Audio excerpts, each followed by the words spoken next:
We talked about the peer-to-peer network model, and we talked about the advantages and disadvantages of peer-to-peer network model. In the client-server network model, or they call it just client-server architecture or client-server topology, you have a dedicated server and you have clients. The clients are the hosts, and they have software installed on them that enables them to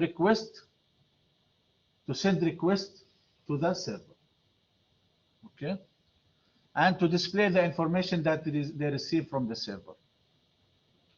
Servers, on the other hand, they are hosts that have software installed which enables them to reply and provide this information to the host, like email, web page, okay? So we have different type of servers here. We have email server. Here the email server have an email server software like Microsoft Exchange. We have a web server. It runs web server software. The clients will use the browser software such as Windows, Edge, Internet Explorer is expired now, or Chrome to browse. We have also the file server. The file server stores corporate and user files in central location. And the client accesses these files with the client software such as the Windows File Explorer.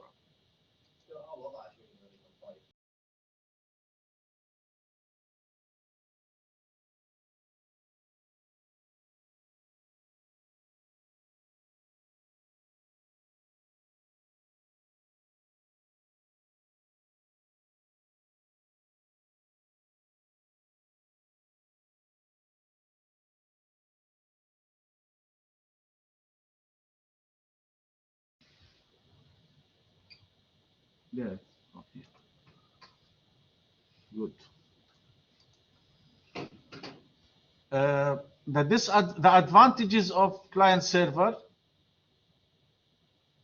it is more secure because user accounts and passwords to the network are assigned in one place. So you have a centralized control. You don't have to go to each computer and do the configuration. Access to multiple shared resources can be centrally granted and controlled by the administrator or the people who have these privileges. And also you can monitor the problems in your network and diagnose them and fix some of these problems from one location. Client-server network is more scalable. It can take care or cater for a big network, very big network. However, the disadvantages of client-server, you will need a network server operating system, so you need a dedicated software, so it's more expensive.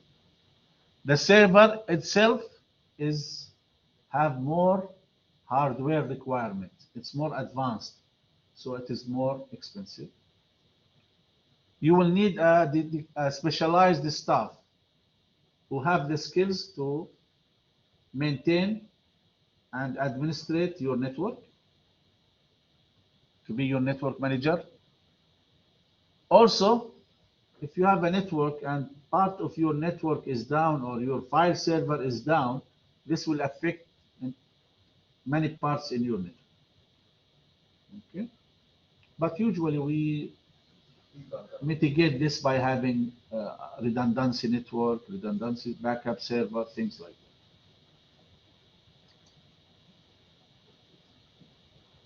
Network types, we talked about this before. We have local area network, LAN, MAN, Metropolitan, WAN, which is wide area network. The difference between them in the MAN is the Metropolitan, very good, is the area of coverage. How much it covers, yes. The local area,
Yes. Let's continue, please. So here we have a local area network. So it depends on your graphical. What is this one? This is a local. It's connected to a switch. It's like our classroom here. Okay. So it's a limited geographical area, such as home, school, lab, office, building, or closely positioned group of buildings. Each network device, we call it a node. Okay. And they share resources as printers, large hard disk, and programs. And they are connected usually by cable or wireless. So for wireless, we use a wireless LAN. It is a LAN that does not use wires. So they communicate with each others with a wire, but a wireless LAN communicate with a wired LAN for access to its resources. So I have here a wireless LAN, right? But it's connected through a cable on the roof to the server. Yeah. Okay. Understood?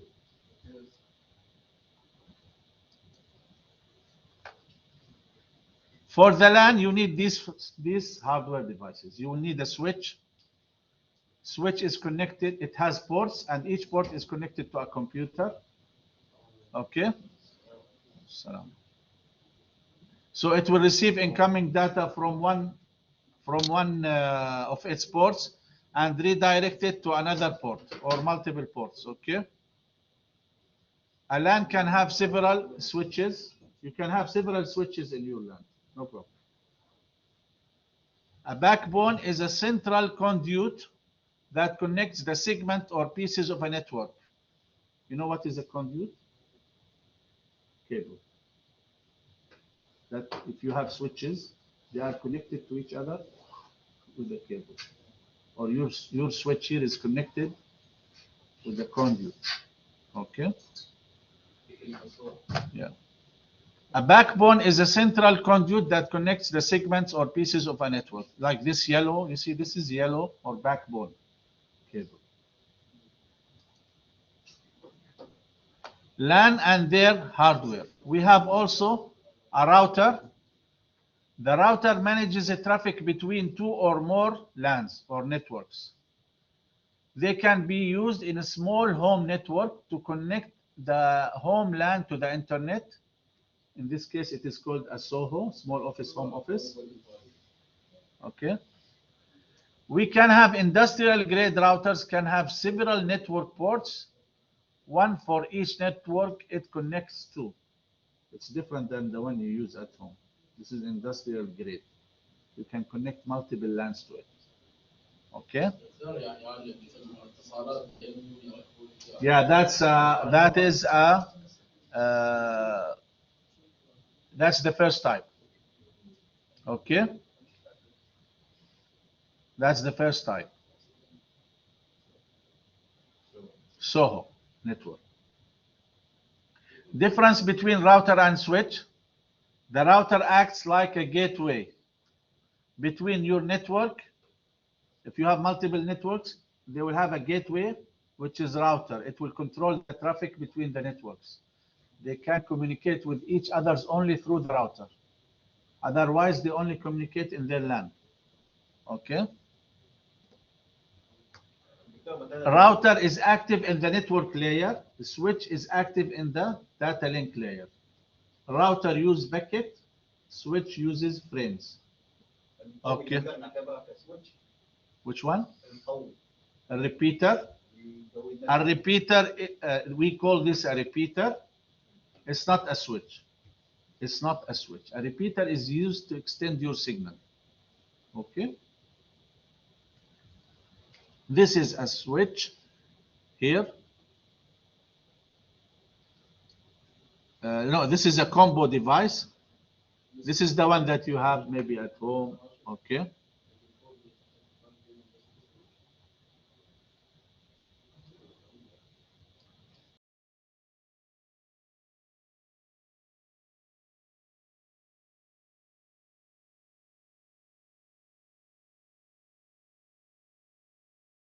is a home router for Soho. It's at home or small office.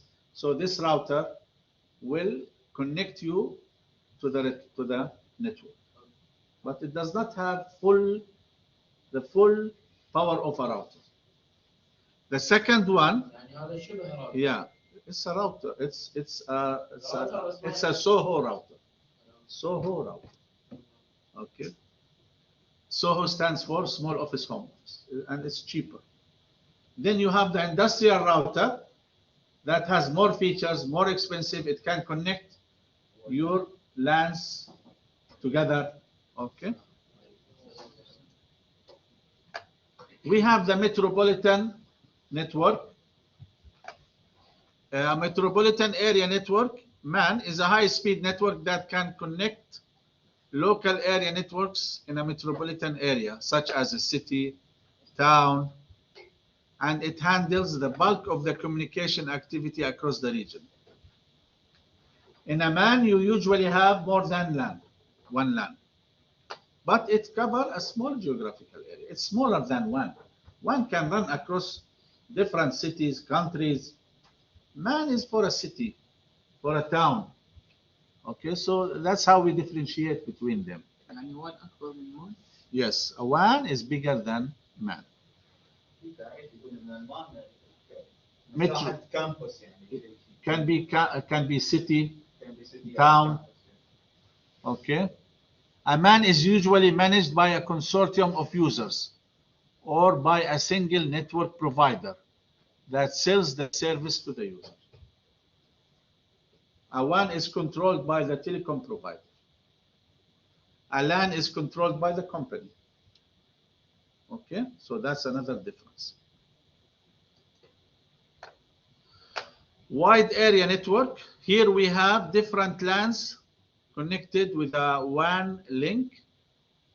A WAN covers large geographical areas such as country or the world using communication channel that combines many types of media such as telephone lines, cables, radio waves.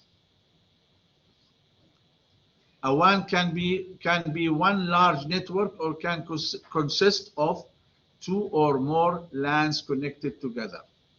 A good example of WAN is the internet. Okay.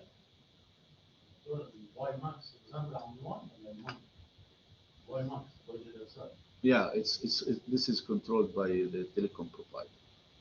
Yeah, WAN.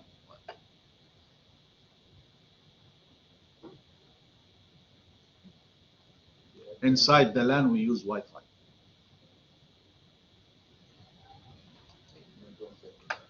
Okay, safety procedures and policies.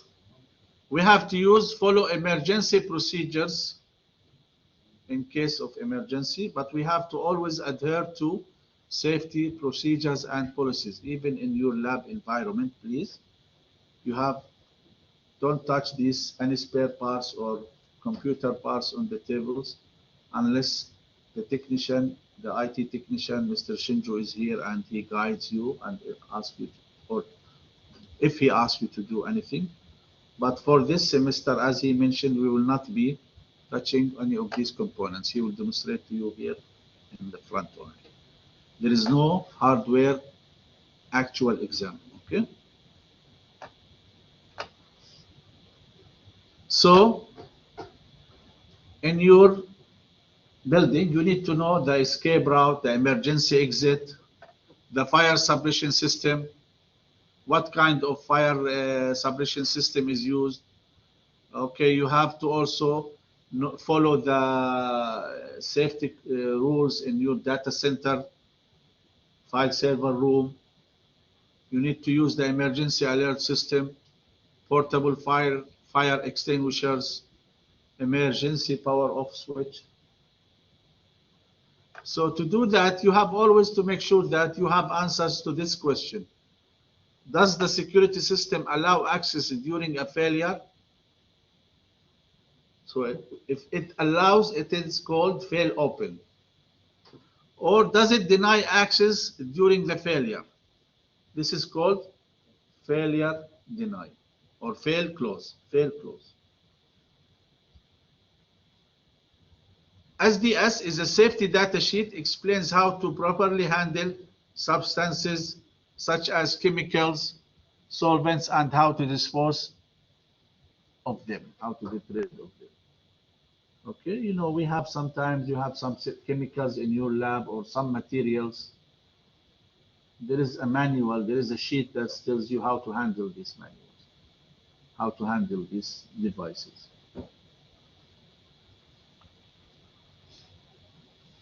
Such as the identification, first aid measures, firefighting measures, accidental release measures, handling and storage guidelines, exposure controls, physical and chemical properties. That's in case we have any chemical properties. Yeah, but even the cables, they have this plastic cover, they have this shield. These are chemical, they have chemical substances, right? So in case there's some, God forbids, you have to know how to handle these cases.